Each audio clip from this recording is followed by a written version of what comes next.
You're listening to the Chemical Sensitivity Podcast. I'm Aaron Goodman, host and creator of the show. I'm a longtime journalist, documentary maker, university instructor, and communication studies researcher. I've lived with multiple chemical sensitivity, or MCS, for years. MCS is also known as chemical intolerance and toxicant-induced loss of tolerance, or TILT, and idiopathic environmental illness. The condition affects millions around the world, and the number of people with MCS is rising just about everywhere. Living with MCS means dealing with a range of overlapping symptoms, including fatigue, shortness of breath, difficulty concentrating, muscle and joint pain, headaches, eye irritation, confusion, memory loss, rashes, and more. Trace amounts of chemicals and synthetic fragrances in household and personal care products, pesticide, paint, construction materials, cigarette smoke, and more can spark a cascade of debilitating symptoms. And finding accommodations can be very complicated. Dismissed by healthcare providers, employers, and even loved ones, many feel misunderstood, isolated, and invisible. And this podcast aims to change that. We delve into the latest research and speak with all kinds of people impacted by MCS. You'll gain important knowledge, a sense of validation, and learn about navigating the realities of MCS. We also explore wider issues connected to toxic chemical pollution and how individuals and communities are pushing back against it. We know there are far too many toxic chemicals produced, distributed, and sold. And folks with multiple chemical sensitivity, as well as environmental health researchers and others, understand how chronic exposures to toxicants and single exposures to large amounts of these substances can trigger MCS. But as someone who's lived with MCS for years, I didn't know that chemicals play a critical role in causing folks to develop Parkinson's disease, and that Parkinson's is one of the fastest growing neurological disorders in the world. So while this is the Chemical Sensitivity Podcast, today we're branching out a little to talk about chemicals and Parkinson's. I think it's validating to learn that, as we know, toxins are truly harmful and cause a number of neurological illnesses, including Parkinson's. So that's what you'll hear today on the podcast, a conversation with Ray Dorsey, a medical doctor and professor of neurology at the University of Rochester in New York State in the US. Dr. Dorsey focuses on examining the key role that toxic chemicals play in the development of Parkinson's disease. And together with colleagues, Ray wrote the 2020 book, Ending Parkinson's Disease, and has a new book coming out soon titled The Parkinson's Plan. You'll hear Ray mention how to get a free copy of his book, and I'll share a link to his recent scholarly paper on chemicals and Parkinson's in the show notes. Dr. Dorsey, thank you so much for joining me. Thanks very much for having me, Aaron. Everyone calls me Ray. Okay, I'll call you Ray. Thank you. So much that I really want to dive in and talk to you about your research. But before we jump in, do you want to talk a little bit about why are you personally motivated to research the connection between environmental toxins and Parkinson's disease?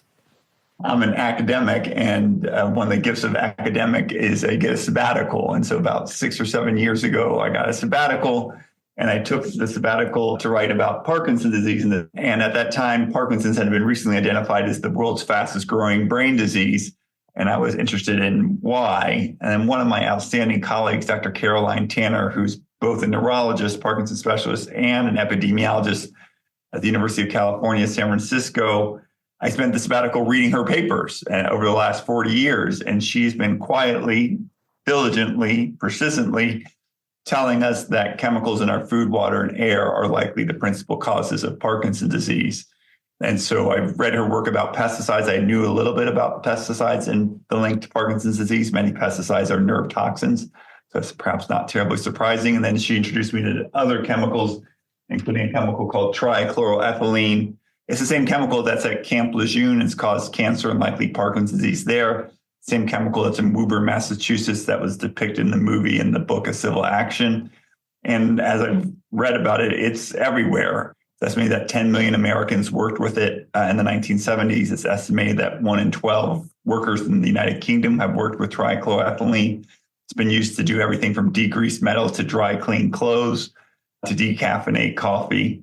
And then she also let me know a little bit more about air pollution. So in short, in essence, I came out of that sabbatical increasingly convinced that chemicals in our food, water, and air are fueling the rise of Parkinson's disease, and I think likely many other brain diseases and chronic conditions for that matter. And is this a new finding, would you say, the connection between chemicals and Parkinson's disease? So Dr. Tanner would say no, she'd be emphatic, because she's been documenting it for 40 years. And we've known for over 100 years that only about 15% of people with Parkinson's have a family history of the disease, suggesting that it tends not to run in families, suggesting that it's predominantly not genetic. And Dr. Tanner and her colleagues did a great study looking at twins in 1999. And if something's highly genetic, identical twins will be much more likely to have the disease than fraternal twins. And she looked and found that for Parkinson's disease, that the identical twins and fraternal twins were about equally likely to have the disease, suggesting that genetic factors were not a primary cause of the disease, and that, in fact, the environment is. And that's true for almost all the major conditions: heart disease, heart failure, breast cancer, colon cancer, lung cancer. Most of these diseases are not primarily determined by our genetics. They're primarily determined by our environment and our behaviors. And to the extent they're determined by our behaviors and our environment, they're preventable. And so we can create a world without Parkinson's disease, at least a world where Parkinson's disease is extraordinarily rare, like it likely was when Dr. Parkinson described it in 1817. We can create a world where ALS is extraordinarily rare. We can create a world where Alzheimer's disease is much less common. We can create a world with less brain cancer, less autism, less intellectual disabilities, if we pay attention to the chemicals in our food, water, and air. And a lot of listeners will be thinking we will have a lot less people with multiple chemical sensitivity and chemical intolerance as well.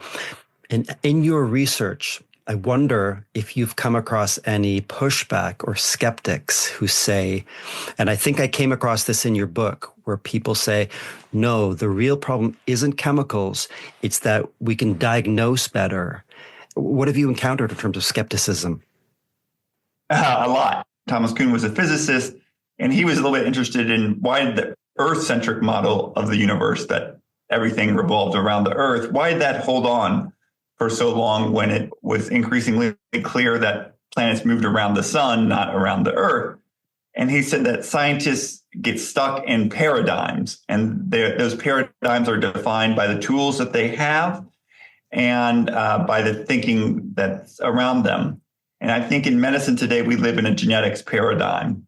We have really good tools for assessing the genetic causes of diseases. And I spent 10 years of my academic career working on a rare genetic disorder called Huntington's disease.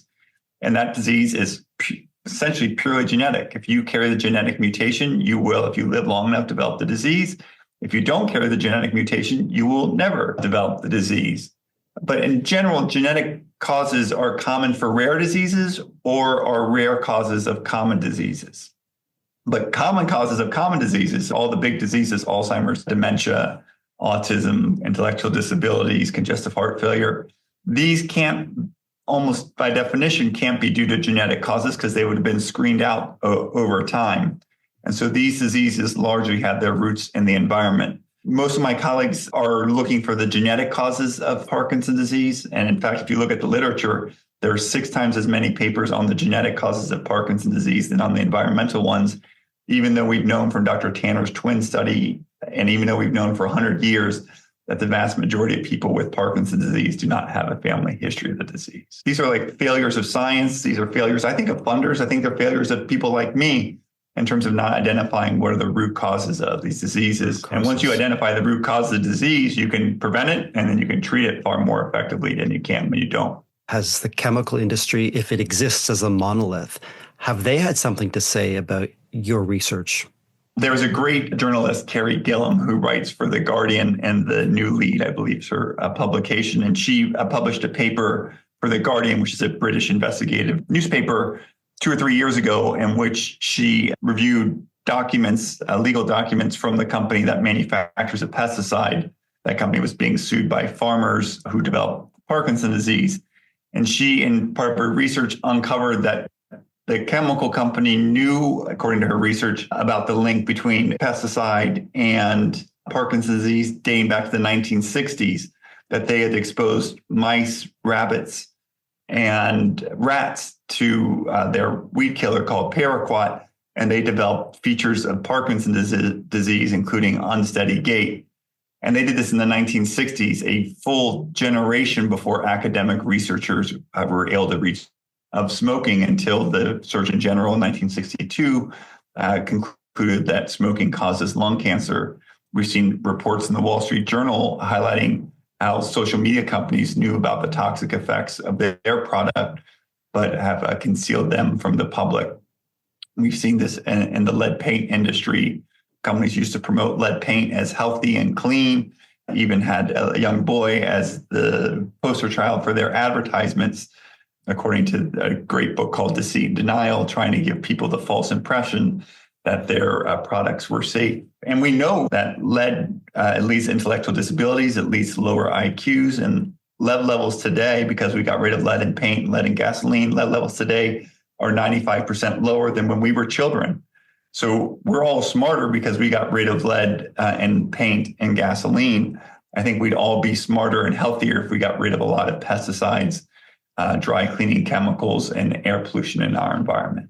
And you talk about the ubiquity of these chemicals, that these chemicals are in the drinking water, and then you talk about air pollution. Yes. If something were purely genetic or purely due to aging, you would expect, to the extent that genes are random, and they may not be, but to the extent that their genes are random and age, if you adjust for age, you'd expect a uniform rates of diseases across the world, or certainly like across the United States. But it turns out that rates of Parkinson's disease and rates of lung cancer and rates of asthma are not uniform, but there are pockets where the rates are much higher and there are pockets where the rates are much lower.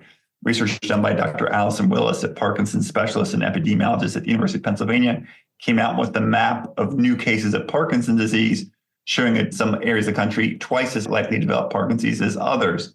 And if you superimpose things like pesticides, air pollution, and trichloroethylene, you get some concerning looking images. Now, more research needs to be done to link it, but that's been shown. In Canada, in 1987, the late Dr. Barbeau showed that in rural parts of Canada, the rates of Parkinson's disease and levels of pesticide use in rural areas of Canada had a near perfect correlation, I think 0.967. Something with a perfect correlation is 1. You almost never see a perfect correlation. So we've known for 40 years that pesticide use correlates strongly with Parkinson's disease. For example, similar studies have been done in France and I believe in Israel. And what do you make of the chemical products, whether it's household cleaning products or bath and body beauty products that are mass marketed and sold, and we're told by regulators that they're safe? People with chemical sensitivity know that they're not because our bodies react to many of these products. What do you make of these kinds of products that are sold en masse? So do you know how the pink ribbon came to be? Well, I've been really interested in looking at the pink ribbon campaign, so please share. So the pink ribbon used not to be pink, it used to be peach. A woman, Charlotte Haley, was concerned because her sister and daughter had breast cancer, and she noted that the National Cancer Institute had a budget of about $1.5 billion, but only 5 cents of every dollar was being spent on preventing the disease. And she wanted to bring awareness to this because we should be trying to prevent diseases where at all possible. An ounce of prevention is worth a pound of cure. And so she, with her husband working extra hours, started penning a note highlighting the National Cancer Institute's budget and how little was going to prevent it. And she had a peach ribbon and started passing these out in parking lots of grocery stores. I used to be a box boy at Ralph's grocery store in Southern California. And she would pass these out in the parking lot of Ralph's grocery store. And she was gaining attention because she wasn't alone in her experience or in her desire to prevent diseases.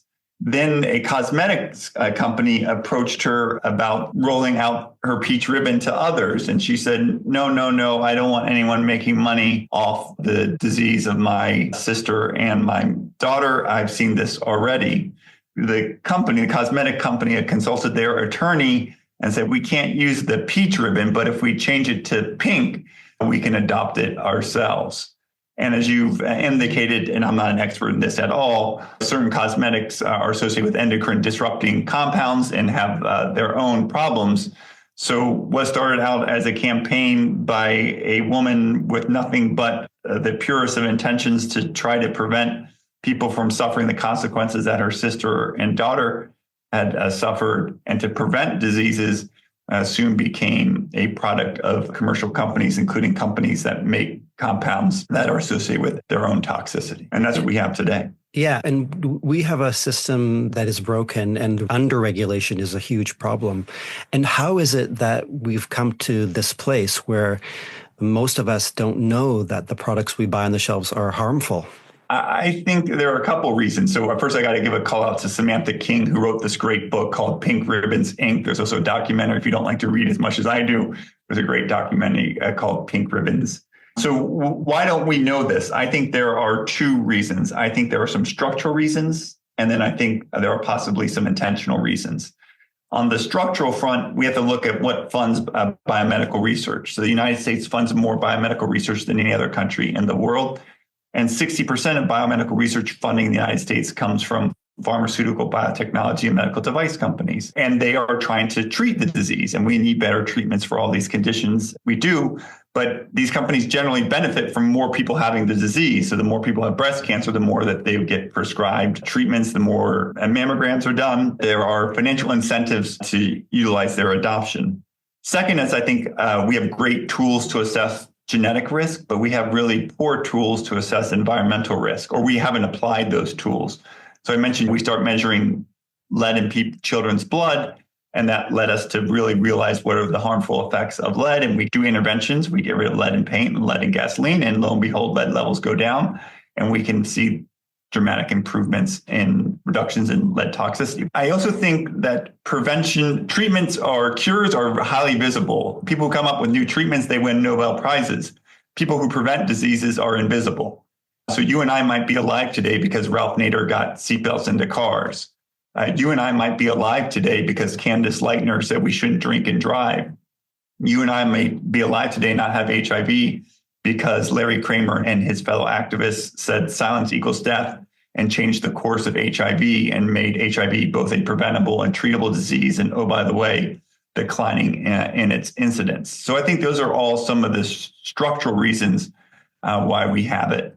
And then I think some of this might be intentional. And companies, as I mentioned before, social media companies, pesticide manufacturers, tobacco companies, have known and been documented, according to journalists and researchers, about the harmful effects of their products and have deliberately sought to conceal those effects from the public. Michael Pollan, who wrote the book Omnivore's Dilemma, who's the brother-in-law of Michael J. Fox, was recently found out that there is again, reporting from Carrie Gillam in The Guardian, that there's a networking site that keeps track of people who write on topics that might be not in the interest of chemical companies. And some of these networking sites, which would profile individuals, including their family members, including their children, was being funded by U.S. taxpayers. I think we need to be awake and alert to the effects that some companies might be taking efforts to conceal the risks, the harmful effects of their product. If we look at what the incentives and the structural reasons are, and then we look at some of the actions of companies, that might be why we're a little more ignorant. And I was, quite frankly, extraordinarily ignorant. I didn't even know what trichloroethylene was until Dr. Tanner introduced it to me. And let's loop back to Parkinson's disease. For people who don't know, what is happening in the brain and the body as a result of chemicals? And do you classify Parkinson's as a neurological illness? Sure. So we'll start with basics. What is Parkinson's disease? Really no major descriptions, only extraordinarily rare descriptions of the disease until 1817, when a British surgeon named Dr. James Parkinson saw something new on the streets of London. And what he saw that was new was he saw older men with a stooped posture, a shuffling gait, a tendency to walk faster and to fall forward, and along with usually a shaking in the hand. And he said, this tremor has long been described, but this constellation of symptoms, this is new. And he was trying to figure out what was causing it. Almost everyone thought that this was primarily a brain disease, that there are loss of nerve cells in the brain that produce dopamine that are lost in Parkinson's disease, which led to the identification of a medication called levodopa to treat the disease. And so for the vast majority of Parkinson's existence for 200 years, everyone thought this is a brain disease. Until 2003, a really smart German pathologist named Dr. Heiko Brack, who's still living today, postulated that Parkinson's, a brain disease, didn't have its origins in the brain, but that it had its origins, he likely thought, the gut or perhaps the nose. And he said, when I look at the pathology of Parkinson's disease, I first noticed that it's first found in the smell centers of the brain, so just behind the nose, or it's found in a nerve called the vagus nerve, which connects to the gut. And he thought perhaps like polio, which is a virus that enters in through the gut and makes its way back to the nervous system, that perhaps a virus or something else would have a neuro invasion of the gut and then pass up through this nerve called the vagus nerve to the brain and then spread upwards to the parts of the brain that we know are affected in Parkinson's disease. A really remarkable hypothesis. And then my colleague, Dr. Per Borghammer, in 2019 with his colleague, said that there are two forms of Parkinson's disease. There is a body first form of Parkinson's disease that begins in the gut, perhaps through things that are ingested, and a brain first form of disease that begins in the nose or the olfactory bulb or the smell center of the brain that perhaps begins through toxicants that are inhaled. Very interesting. Clearly, in your research, you argue that there have been more and more people developing Parkinson's as levels of pollution, exposure to pesticides rise. And we will continue to see growth until that is addressed. Yeah. And so if you look at the world map of Parkinson's disease, the highest rates of disease are industrialized countries like Canada has the highest rates of Parkinson's. And the lowest rates are in the least industrialized parts of the world, like sub-Saharan Africa. And the areas of the world with the fastest increasing rates or prevalence of Parkinson's disease are countries with that have undergone rapid industrialization like India and China. Ray, is it possible for people to limit the amount of chemicals that we're exposed to? This is something that people with chemical sensitivity, we try our very best. We use air filters sometimes if we can, and water purifiers. We're conscious about the products we use, what we ingest and put on our bodies. But we're often told that it's a myth that we cannot protect ourselves enough. What are your thoughts on that, please? So first of all, thank you for having me as a guest. If anyone can't afford a copy of our book, Ending Parkinson's Disease, they can get one for free. They just email us at info@endingpd.org. Just give us your mailing address and we'll send you a copy for free. That's info@endingpd.org. If you can afford a copy, you can buy one on Amazon and help us out. All the authors are donating our proceeds to efforts to prevent and end the disease. So Dr. Michael Okun and I have a second book coming out in August called The Parkinson's Plan. And in it, we have the Parkinson's 25 actions that anyone can take in their everyday life to likely reduce their risk of Parkinson's disease. And perhaps if you already have the disease, perhaps slow its progression. And you actually rattled off some of the things that are on that list of the Parkinson's 25. So we encourage people to buy organic, and we encourage people to wash all their fruits and vegetables with water and a pesticide wash, and salt and vinegar might be beneficial as well. Water filters, which is what I have on my faucet at home that you can get at the grocery store, can be quite good. They have carbon filters that can reduce exposure to pesticides and chemicals like trichloroethylene. If you live in an area of the country or area of the world with poor air quality, an air purifier can be beneficial. If your kids go to a school, you could ask that school to stop using pesticides. I didn't actually know that most schools in the United States use pesticides until a woman in California, Robin Sowell, I think her name, she dropped off her 5-year-old child at Sherman Oaks Elementary School in Los Angeles. He went outside and a man in a hazmat suit was spraying pesticides. He breathed in those pesticides and had an asthma attack in front of his mom. And he goes, "Mommy, is that ever going to happen again?" And she goes, "No." And 2 years later, California becomes the first state in the union to curtail use of toxic pesticides and require that all schools notify parents in writing every year of any pesticides that they're planning to use on their school. So I think there are lots of things we can do as individuals, and that's what the Parkinson's 25 is. pdplan.org is our new website, pdplan.org. And there are things that we can do in our communities, and I think there are things that we can do in our society all to work to prevent Parkinson's disease, to make Parkinson's disease increasingly rare instead of increasingly common. These are fundamentally preventable diseases. If you just take a step back, you look, Wall Street Journal reports that cancer rates in the United States are increasing for people under the age of 50.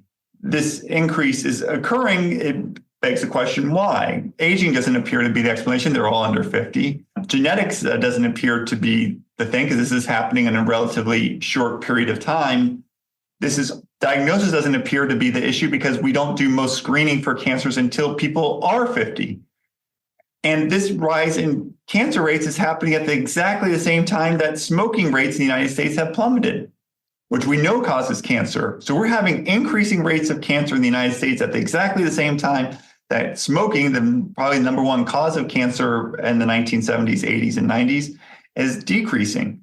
I think it begs the question, what's causing it? And I think high on the list of suspicious characters would be chemicals in our food, water, and air.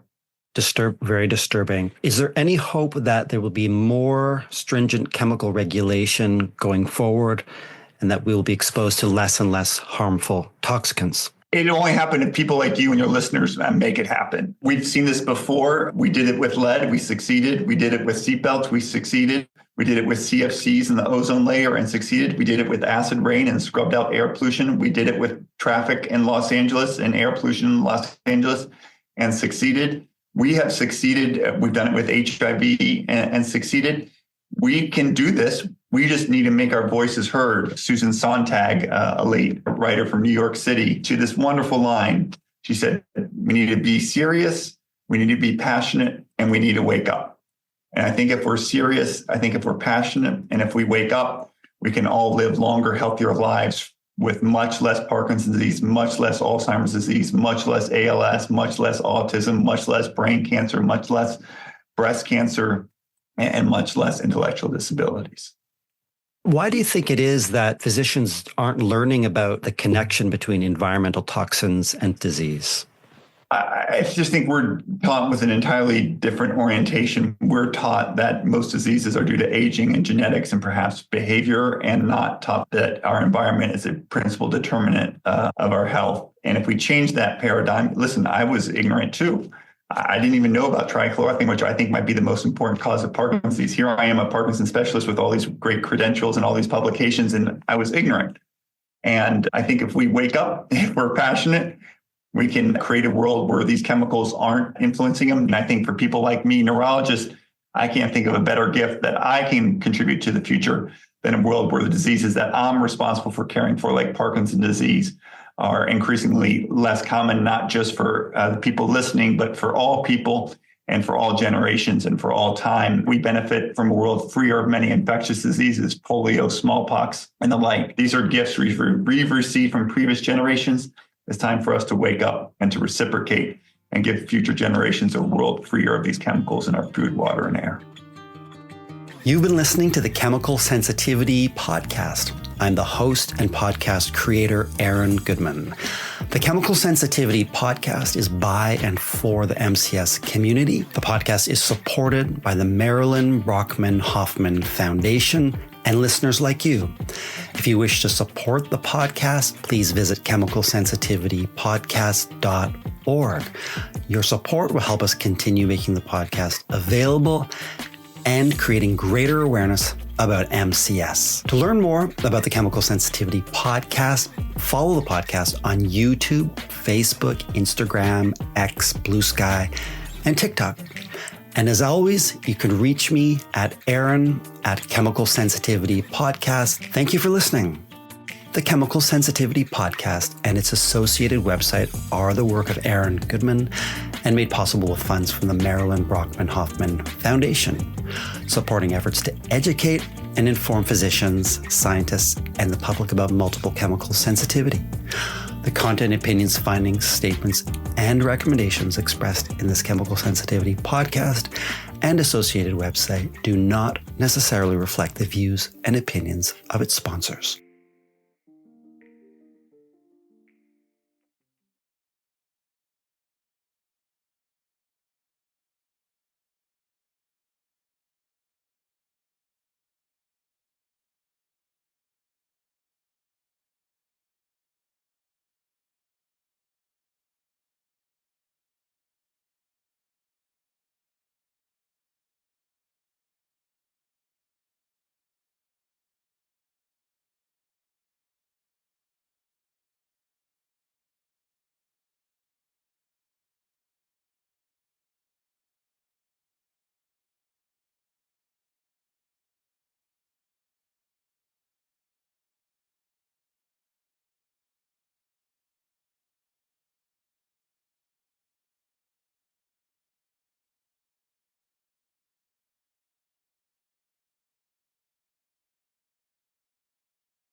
You've been listening to the Chemical Sensitivity Podcast. I'm the host and podcast creator, Aaron Goodman. The Chemical Sensitivity Podcast is by and for the MCS community. The podcast is generously supported by the Marilyn Brockman Hoffman Foundation and listeners like you. If you wish to support the podcast, please visit chemicalsensitivitypodcast.org. Your support will help us continue making the podcast available and creating greater awareness about MCS. To learn more about the Chemical Sensitivity Podcast, follow the podcast on YouTube, Facebook, Instagram, X, Blue Sky, and TikTok.